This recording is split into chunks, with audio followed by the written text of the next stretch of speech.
Assalamualaikum warahmatullahi wabarakatuh. Selamat siang.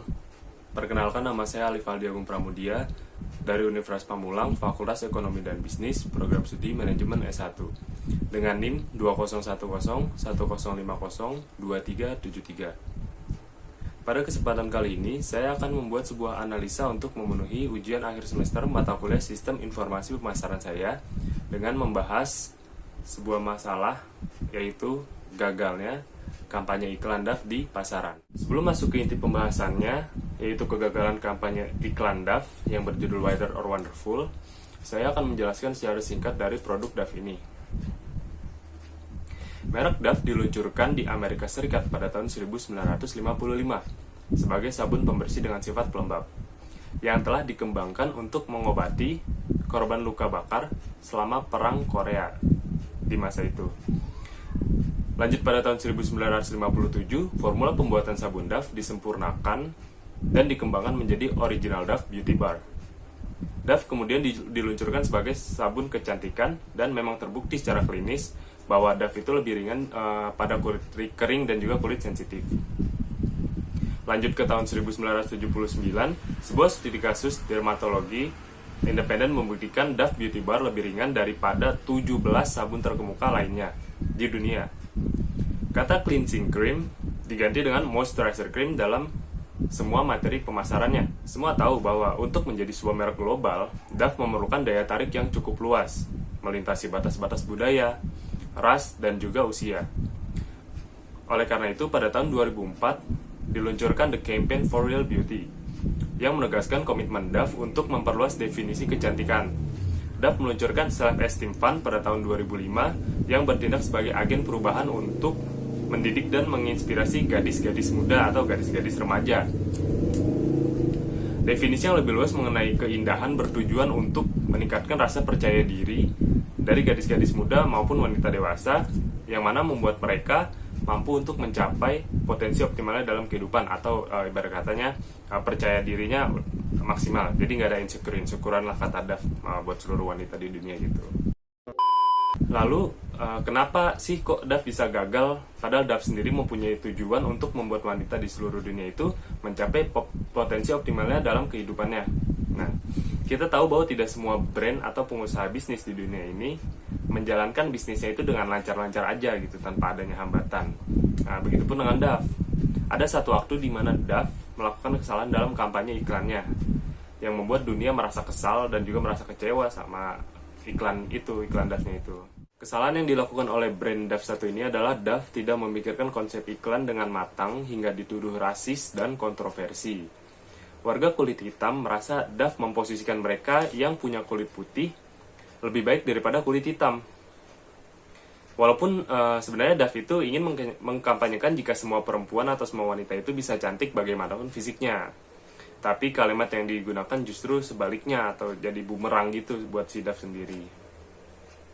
Kalimatnya adalah kalimat fat or fat dan wider or wonderful, seperti mendeskripsikan orang gemuk dan orang berkulit hitam, karena yang langsing dan berkulit putih tetap jadi yang paling cantik menurut si DAF. Selain itu, dalam sebuah laman iklan DAF di majalah, ada 3 orang wanita dengan kecerahan kulit yang berbeda berdiri sambil memegang before after kartu pengukur warna kulit. Nanti bisa dilihat lah.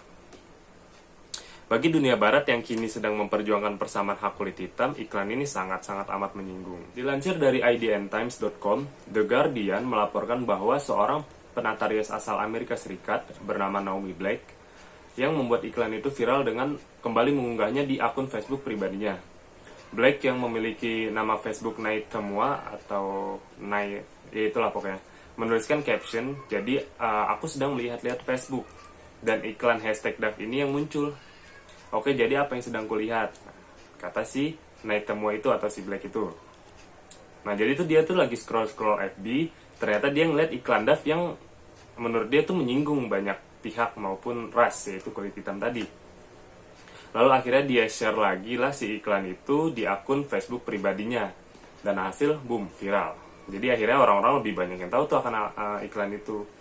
Lalu ada seorang komentator politik CNN yang bernama Kate Boykin mengunggah cuitan yang menunjukkan bahwa ini bukan pertama kalinya si Dove ini mempromosikan standar kecantikan di mana kulit putih dianggap lebih baik. Nanti bisa dilihat cuitannya.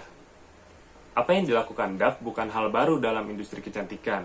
Tak hanya di Amerika, produsen yang fokus pada perawatan tubuh perempuan juga membobardir Asia dengan beragam produk pemutih. Mereka meraih keuntungan dari obsesi perempuan terhadap kulit yang lebih cerah. Dikutip dari PRI per 2010, orang Asia menghabiskan sekitar 243 triliun per tahun demi mendapatkan kulit putih.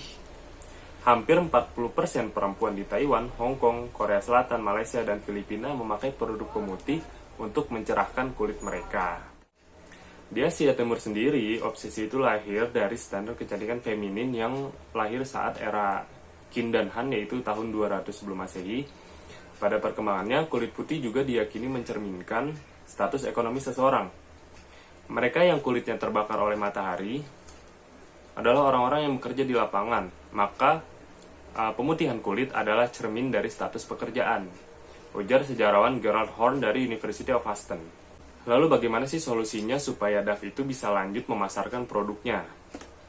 Setelah memicu protes dari publik, Dove meminta maaf dan mengaku tidak menyadari akan kesalahan dalam mempresentasikan perempuan berkulit hitam dengan baik.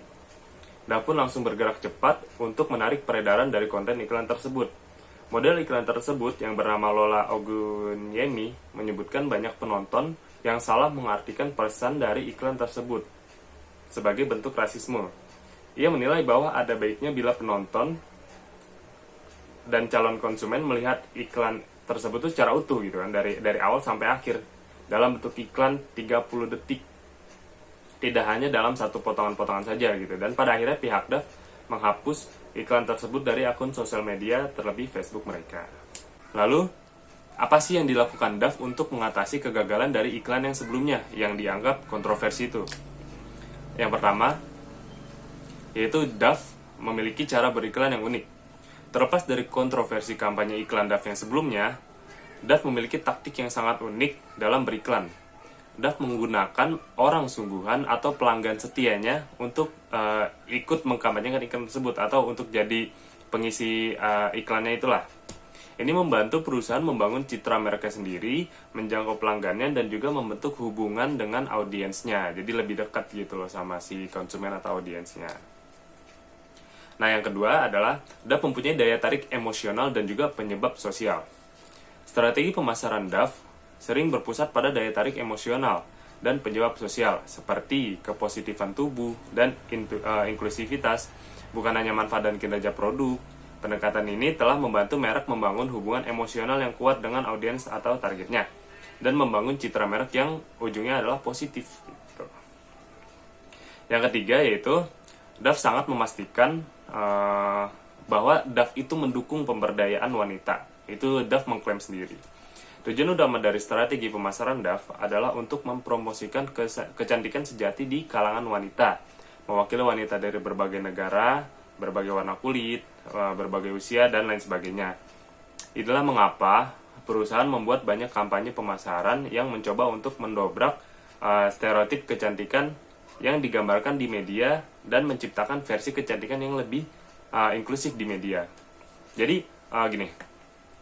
Kemungkinan di saat Dove mengkampanyekan iklan yang terkesan rasis itu, Dove sebenarnya tidak ada maksud gitu untuk menyudutkan pihak-pihak tertentu, ataupun bisa dikatakan miskomunikasi lah antara pengiklan yaitu Dove dengan audiensnya atau konsumennya yang melihat. Karena yang kita tahu bahwa tiga strategi utama tadi itu pemasaran Dove adalah mendukung pemberdayaan wanita semua kalangan di dunia. Jadi gitu guys. Baik. Jadi itulah analisa terkait kegagalan kampanye iklan Dove yang berjudul Wider or Wonderful yang dianggap rasis oleh dunia. Setiap brand atau pengusaha bisnis pasti mempunyai kesalahan dalam bisnisnya.